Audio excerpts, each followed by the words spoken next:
Hi friends, welcome to மாரியின் கைவண்ணங்கள். இன்றைக்கி நாம் பார்க்க போகிறது பன்னீர் பட்டர் மசாலா எப்படி செய்யுதுன்னு பார்க்கலாம். இது ரொம்பவே ஈஸியாக செஞ்சு முடிச்சிடலாம். ரொம்ப டேஸ்ட்டாக இருக்கும். சப்பாத்திக்கெலாம் ரொம்ப சூப்பர் காம்பினேஷனாக இருக்கும். கண்டிப்பாக வீட்டில் ட்ரை பண்ணுங்கள். அதுக்கு முன்னாடி நம்ம சேனலை சப்ஸ்கிரைப் பண்ணாதவங்க சப்ஸ்கிரைப் பண்ணிக்கோங்க. கூடவே பக்கத்தில் இருக்க பெல் பட்டனை கிளிக் பண்ணிக்கோங்க. வாங்க இப்போ வீடியோக்குள்ளே போகலாம். ஒரு பேனில் நான் 2 ஸ்பூன் பட்டர் சேர்த்துருக்கேன், அன்சால்ட்டட் பட்டர். அது கூட 2 வெங்காயம் சேர்த்துக்கோங்க. பெருசு பெருசாக வெட்டியிருக்கேன். ஏன்னா நம்ம பேஸ்ட் பண்ணுறதுனால பெருசு பெருசாக வெட்டிக்கோங்க. மிக்சியில் போட்டு தான் இது பண்ண போகிறோம். வெங்காயம் கண்ணாடி மாதிரி ஆனதும் அது கூட 2 பல் பூண்டு, ஒரு துண்டு இஞ்சி, 2 பச்சை மிளகாய் கட் பண்ணி போட்டுக்கோங்க. போட்டுட்டு அதையும் நல்லா வதக்கி விட்டுடுங்க. அதுக்கப்புறமா தக்காளி ஆட் பண்ணுங்கள். நான் 3 தக்காளி ஆட் பண்ணுறேன். தக்காளி ஆட் பண்ணி அதையும் நல்லா வதக்கிட்டு ஒரு பிளேட் போட்டு மூடி வச்சுருங்க. வெங்காயம் தக்காளியெல்லாம் வேகட்டும். சிம்மில் வைங்க, ஹையில் வச்சிங்கன்னா தீஞ்சிடும். ஏன்னா நம்ம தண்ணி ஊற்றாமல் இருக்கிறதுனால சிம்மில் வச்சுக்கோங்க. அது சீக்கிரமாக வெந்துடும். இப்போ வெந்துருச்சு, பார்த்திங்கன்னா உங்களுக்கு தெரியும் நல்லா வெந்திருக்கு. இப்போ இதை ஆற வச்சு ஒரு மிக்ஸி ஜாரில் மாற்றி பேஸ்ட் பண்ணி ரெடி பண்ணி வச்சுக்கோங்க. இப்போ நம்ம திருப்பி ஒரு பேனில் 2 ஸ்பூன் பட்டர் சேர்த்துக்கிட்டு அது கூட 2 பட்டை, 2 கிராம்பு, 2 ஏலக்காய்,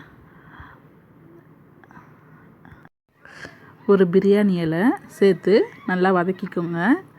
வதக்கிட்டு அது கூட நம்ம அரைச்சி வச்ச பேஸ்ட்டை இப்போ ஆட் பண்ணிடலாம். ஆட் பண்ணிவிட்டு அதையும் நல்லா வதக்கி விடுங்க.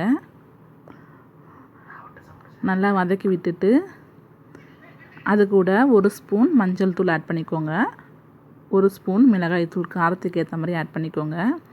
அப்புறமா கொஞ்சமாக கரம் மசாலா ஆட் பண்ணிவிட்டு இது 3த்தையும் நல்லா கலரி விடுங்க. அந்த பேஸ்ட்டோட கலரி விட்டுட்டு நம்ம அந்த மிக்ஸி ஜாரில் கொஞ்சோண்டு பேஸ்ட் ஒட்டிகிட்ருக்கோம் சுற்றி. அதை கொஞ்சம் தண்ணி ஊற்றி குலுக்கி ஊற்றிக்கோங்க. எக்ஸ்ட்ரா தண்ணி வேணுனாலும் ஆட் பண்ணிக்கோங்க. இப்போ இது 10 நிமிஷம் கொதிக்கட்டும். 10 நிமிஷத்துக்கு அப்புறமா அதில் கொஞ்சமாக சுகர், சால்ட் ஆட் பண்ணிக்கோங்க. சுகர் எதுக்குன்னா தக்காளி நம்ம அதிகமாக சேர்த்தா புளிப்பாக இருக்கும். அதனால அதை ஈவன் பண்ணுறதுக்காக சுகர் சேர்க்குறோம். உங்களுக்கு டேஸ்ட் பண்ணி பாருங்கள். புளிப்பாக இல்லைன்னா சுகர் சேர்க்க தேவையில்லை. இப்போ நாம் இதில் பன்னீர் ஆட் பண்ணிடலாம். இது பன்னீர் வீட்டிலேயே செஞ்சுருக்கேன். பன்னீர் எப்படி செய்யுதுன்ட்டு தனியாக ஒரு வீடியோ போடுறேன், அப்போ பாருங்கள். இப்போ பன்னீர் சேர்த்துட்டு கொஞ்சமாக லைட்டாக கலரி விடுங்க. ஒரு 10 நிமிஷம் கொஞ்சம் லைட்டாக கொதிக்கட்டும். சிம்மில் வச்சுடுங்க. ஏன்னா அந்த மசாலாலாம் கொஞ்சம் பன்னீரில் இறங்கினா தான் கொஞ்சம் டேஸ்ட்டாக இருக்கும் நம்மளுக்கு சாப்பிடும் போது.